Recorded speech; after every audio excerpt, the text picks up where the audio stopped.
Hello and a warm welcome to News Across Nigeria. I'm Melinda Kilami. Coming up on the program today, it's day 2 of the ongoing nationwide industrial action embarked upon by the Joint Action Committee of the Non-Academic Staff Union of Nigerian Universities.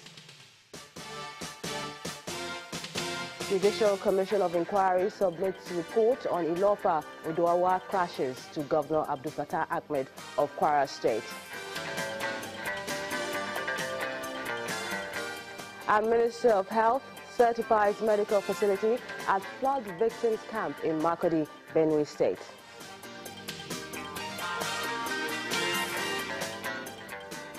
It's day 2 of the ongoing nationwide industrial action embarked upon yesterday by the Joint Action Committee of the Non-Academic Staff Union of Nigerian Universities to press home their demands to the federal government.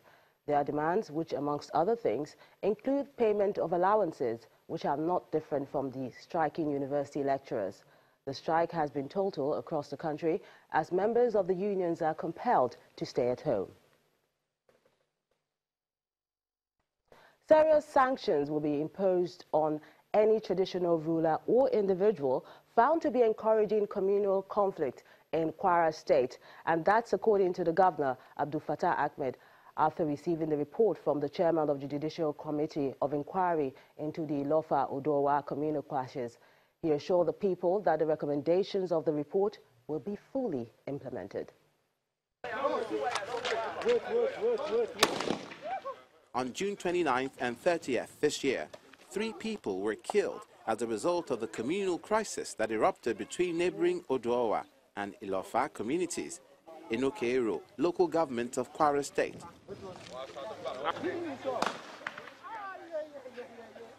Crisis was based on who had the right to first announce the commencement of the new yam season. The state governor inaugurated the Judicial Commission of Inquiry to investigate the matter. The committee, which was led by the chief judge of the state, visited the scene of the crisis and submitted its report to the governor at the government house after a month. Thank you so much, Chairman. Thank you so much. Another round of applause for In making our recommendations, we try to strike a delicate balance between the need to bring perpetrators of the fatal violent clashes to book for deterrence and promote efforts aimed at bringing lasting peace and reconciliation to the affected communities and the state in general. Governor Ahmed, while condemning the incident, assures indigents of justice. Let me assure the good people of Kwara State that recommendations contained therein will be meticulously implemented. I similarly assure you all that there will be no sacred cow in this matter. Whoever is found culpable in this case will face the wrath of the law. Once again, I charge traditional rulers across the state to assume greater responsibility for ensuring peace within and among our communities. With the reports presented by the Judicial Commission, it's expected that the 2 communities will resolve the issue and allow peace to reign. From Kwara, let's move to Edo State, where the government has promised to find a permanent solution to the activities of alleged criminal herdsmen in the state.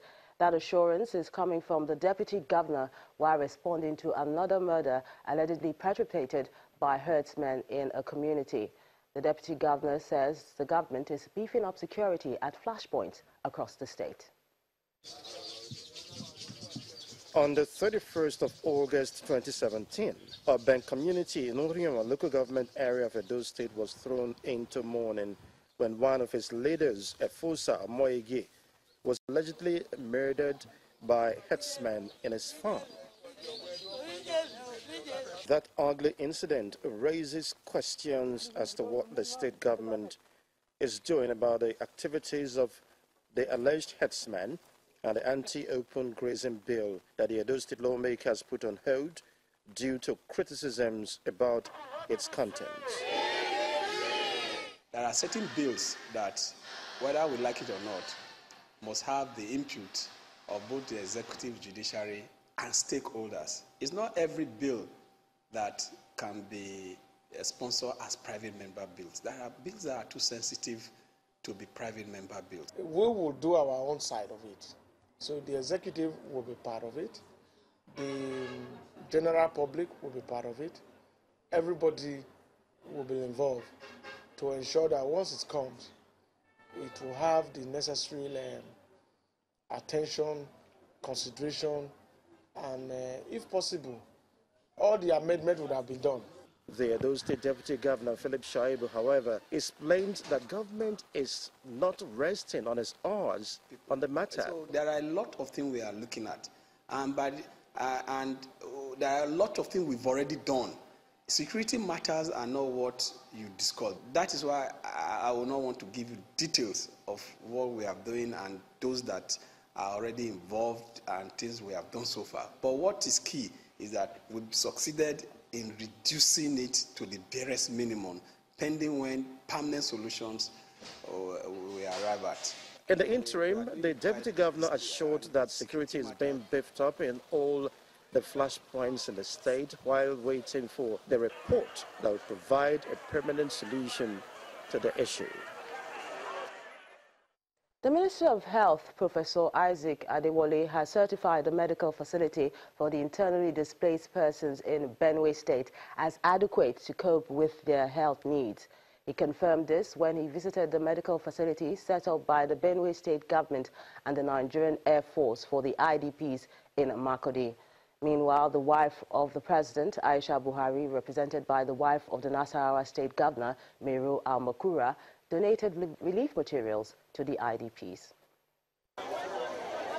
Thousands of people in Benue State, north-central Nigeria, do not have a place to call home because of the recent flood that ravaged their communities.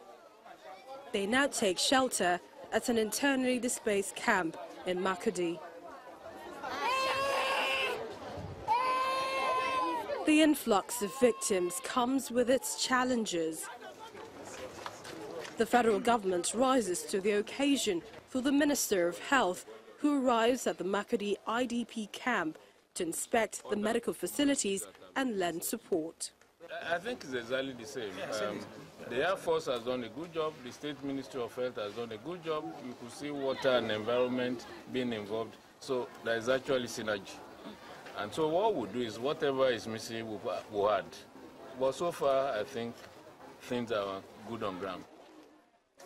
They were further encouraged by a delegation from the wife of the president, Aisha Buhari, who was represented by the wife of the Nasarawa State Governor with donations of relief materials. And she has asked us to tell the baby people that she's with them in prayers and God is with them. This thing that happened is not a man-made thing, it's a natural disaster, which we are all praying that you will get over it in Benue State. And has tried to package the little she has to show the people of Benue that she has concern as a mother for them in their time of trouble. These were well received by the Deputy Governor of the state. God Almighty should bless you. God should bless your family. And above all, God should bless our president. Give him the strength of character and the strength of body to continue to lead us in this very difficult time in the history of our nation.